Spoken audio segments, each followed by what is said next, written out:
সর্বোচ্চ আদালতেরও দ্বারস্থ হচ্ছেন চাকরিহারা শিক্ষকরা। ওএমআর শিটের মিরর ইমেজ প্রকাশের দাবি তাঁরা করছেন। এসএসসি এবং রাজ্য সরকারের কাছে ওএমআর শিটের মিরর ইমেজ আছে, দুর্নীতি প্রমাণিত হয়ে যাবে বলে ওএমআর শিটের মিরর ইমেজ প্রকাশ করা হচ্ছে না, এই অভিযোগে সরব হয়েছেন চাকরিহারা শিক্ষকরা।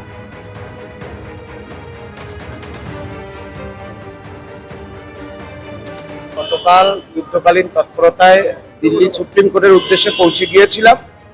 সেখানে দীর্ঘ আলোচনা আইনজীবীদের সাথে, তারপরে আমরা সুপ্রিম কোর্টে মামলা দায়ের করি। সারা রাত আমরা সেই মামলার কাজ করি।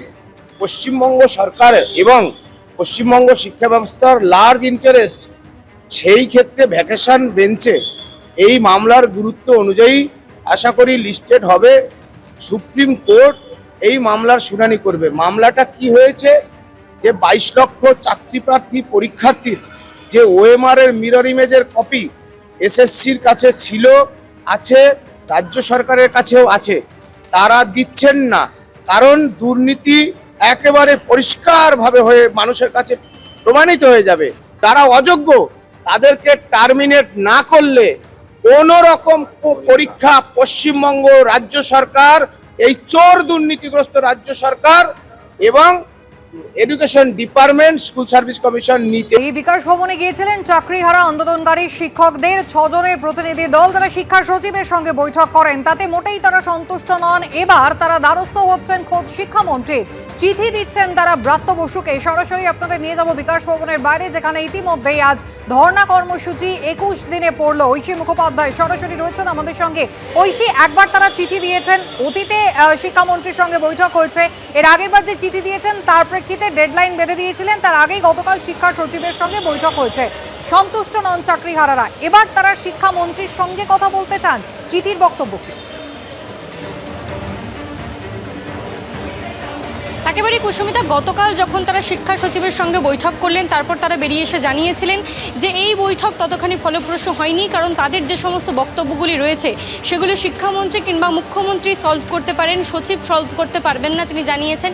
এবং যে সমস্ত আবেদনগুলো তাদের ছিল যে পরীক্ষা তারা দিতে পারবেন না, পরীক্ষা দেওয়া কোনোভাবেই সম্ভব নয়, পরীক্ষা কেন্দ্রিক বিভিন্ন বিষয় এবং বিজ্ঞপ্তিতে ঠিক কী লেখা হবে বা বিজ্ঞপ্তি জারিতে কী কী থাকবে সেই বিজ্ঞপ্তিতে, সেই বিষয় নিয়ে তারা ধোঁয়াশা কাটাতে গেছিলেন। কিন্তু সেখানেই দেখা গেল যে তাদেরকে সচিব জানিয়েছেন যে বিজ্ঞপ্তি কি জারি হবে সে সম্বন্ধে তারা কিছু জানেন না, এবং সেই পরিকল্পনার আগে তাদের সঙ্গে আলোচনায় বসতে গেলে সেই আলোচনাও কিন্তু এখন এইভাবে সম্ভব নয়।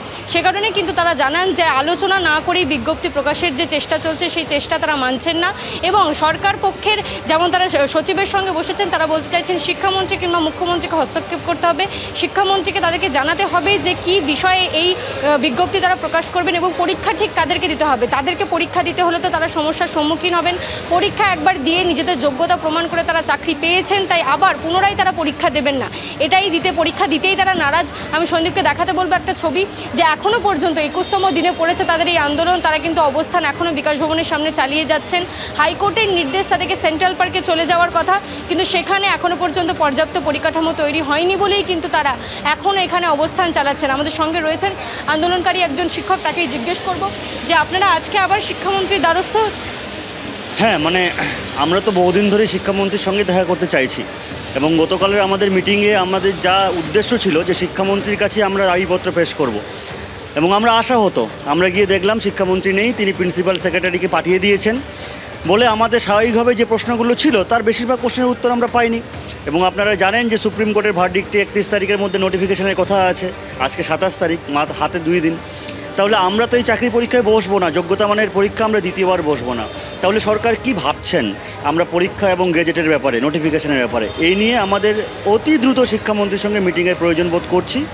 সেই দাবিতেই আজকে আমরা আবার একটা দাবিপত্র নিয়ে শিক্ষামন্ত্রীর দরবারে যাচ্ছি, এবং আমরা আশাবাদী শিক্ষামন্ত্রী আমাদের এই বিষয়টা অনুধাবন করে আমাদের সঙ্গে দেখা করার জন্য রাজি হবেন। 30শে মে বিজ্ঞপ্তি প্রকাশ করার কথা, তার আগে শিক্ষামন্ত্রী দ্বারস্থ হচ্ছেন, আপনারা কি আশাবাদী যে তিনি দেখা? আমরা আশাবাদী তিনি দেখা করবেন, কারণ তিনি আমাদের প্রশাসনিক একটা অভিভাবকের মধ্যে, আমরা শিক্ষক, তিনি শিক্ষামন্ত্রী। তিনি যদি এই সময় আমাদের সঙ্গে দেখা না করেন তাহলে এটা খুবই খারাপ হবে। আমরা পরবর্তীকালে এর বিরুদ্ধে বড় আন্দোলন ডাকতে পারি।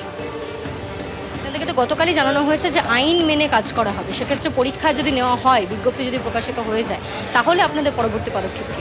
হ্যাঁ, সেটাই তো, আমাদের কাছে অনেক প্রশ্ন আছে, আশঙ্কা আছে। আইন মেনেই কাজ করুক, আমরা জানি এই বিষয়টা সুপ্রিম কোর্টে বিচারাধীন, কিন্তু সেই আইন মেনে কাজটা কিভাবে হচ্ছে, কোন পথে তারা আইন মেনে কাজ করে আমাদের দাবিগুলো রেখে আমাদের চাকরিতে পুনর্বহাল করছে, সেই বিষয়টা আমাদের কাছে ক্লিয়ার না।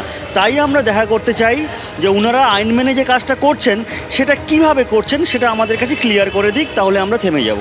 বৈঠকে যে শিক্ষামন্ত্রী থাকবেন না তা তো আপনারা আগে থেকেই জানতেন, তাহলে সেক্ষেত্রে বৈঠকে যখন গেলেন তারপরে ফিরে এসে আবার বলছেন যে শিক্ষামন্ত্রীর সঙ্গে দেখা করতে চাই। তিনি তো বলেছিলেন, আপনিই বলেছিলেন ফিরে এসে যে শিক্ষা সচিব বলেছেন যে আমাদের সঙ্গে দেখা করার পরে যদি মনে হয় আমাদের বক্তব্য পৌঁছে দেওয়া উচিত তিনি পৌঁছে দেবেন, এবং যদি বৈঠক করা যায় তাহলে সেক্ষেত্রে সাক্ষাৎ করবেন শিক্ষামন্ত্রী। আমরা বরাবরই যে চিঠিগুলো লিখেছিলাম সেটা শিক্ষামন্ত্রীকে অ্যাড্রেস করেই লিখেছিলাম, এবং আমাদের প্রশ্নগুলো যেগুলো ছিল সেগুলো শিক্ষামন্ত্রীর কাছেই আমাদের উত্তর পাওয়ার কথা ছিল। আমরা জেনেছিলাম যে শিক্ষামন্ত্রী থাকছেন না, প্রিন্সিপাল সেক্রেটারি থাকছেন, কিন্তু বিষয়টা হচ্ছে কি যে আমরা ভেবেছিলাম প্রিন্সিপাল সেক্রেটারি সমস্ত তথ্য নিয়েই বসেছেন আমাদের উত্তর দেবেন, কিন্তু দেখলাম যে না, তিনি একদম অসতর্কভাবে প্রস্তুতিহীনভাবে এসেছেন। তাই আমরা কালকে এসে বলেছি যে আমরা কিছুটা আশ্বস্ত হলেও আমরা পুরোপুরি কিন্তু আশাহীন হতে পারিনি। তাই আমরা আজকে আবার শিক্ষামন্ত্রীর সঙ্গে দেখা করার জন্য আমরা দাবিপত্র নিয়ে যাচ্ছি। দেবেন না এই বিষয়টাতে কি আপনারা তাহলে আমরা পরীক্ষা দেব কেন? আমাদের দুর্নীতি প্রমাণ করা ছাড়া আবার পরীক্ষায় বসা, এটা তো পুরোপুরি একটা অসাংবিধানিক ও নৈতিক প্রস্তাব। এটা জাজমেন্ট হতে পারে না, এটা পানিশমেন্ট। আগে হয় দুর্নীতি প্রমাণ হোক, তাহলে আমরা পরীক্ষা দেব। আর দুর্নীতি যদি প্রমাণ না হয় তাহলে আইনি লড়াইয়ের মাধ্যমে কিভাবে আমাদের চাকরি পুনর্বহাল হবে সেই ব্যবস্থা এই প্রশাসন, এই শিক্ষামন্ত্রী, এই মুখ্যমন্ত্রী করে দিন। যেমনটা বলছেন যে দুর্নীতি তারা করেননি, প্রাতিষ্ঠানিক দুর্নীতির শিকার তারা, তাই সে কারণে পরীক্ষা পুনরায় তারা কেন দেবেন? পরীক্ষা না দিয়ে স্বপদে স্ববেতনে তাদেরকে পুনর্বহাল করতে হবে, রিপ্যানেলিংয়ের ব্যবস্থা করতে হবে, রিভিউ পিটিশন সরকারকে সেই রকমভাবে করা সওয়াল করে তাদের চাকরি বাঁচাতে হবে, এমনটাই তাদের আবেদন। ঐশী, ধন্যবাদ।